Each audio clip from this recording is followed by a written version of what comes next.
গোপালগঞ্জে জাতীয় নাগরিক পার্টির সমাবেশকে কেন্দ্র করে সংঘর্ষ ও প্রাণহানির ঘটনায় জেলা জুড়ে থমথমে পরিস্থিতি বিরাজ করছে।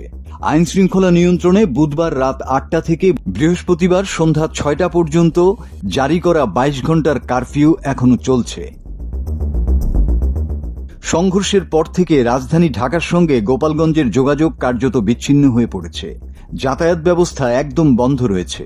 পরিস্থিতি নিয়ন্ত্রণে শহরে আইনশৃঙ্খলা বাহিনীর টহল চলছে।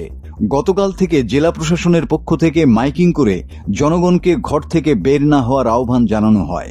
যদিও এখন পরিস্থিতি কিছুটা স্বাভাবিক, তবে গোটা জেলায় চাপা উত্তেজনা বিরাজ করছে। সাধারণ মানুষের মধ্যে আতঙ্ক ছড়িয়ে পড়েছে।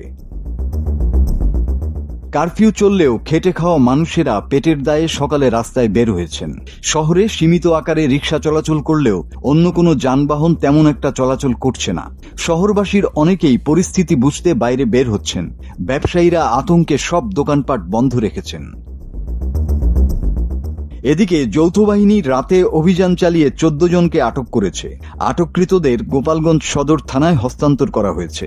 এ ঘটনায় এখনো মামলা দায়ের হয়নি, তবে নিষিদ্ধ ঘোষিত আওয়ামী লীগ ও সহযোগী সংগঠনের নেতাকর্মীরা গা ঢাকা দিয়েছেন। তারা গ্রেপ্তারের আতঙ্কে রয়েছেন।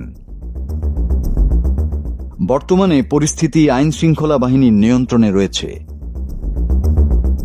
মাসুদ হাসান, বাংলা টিভি।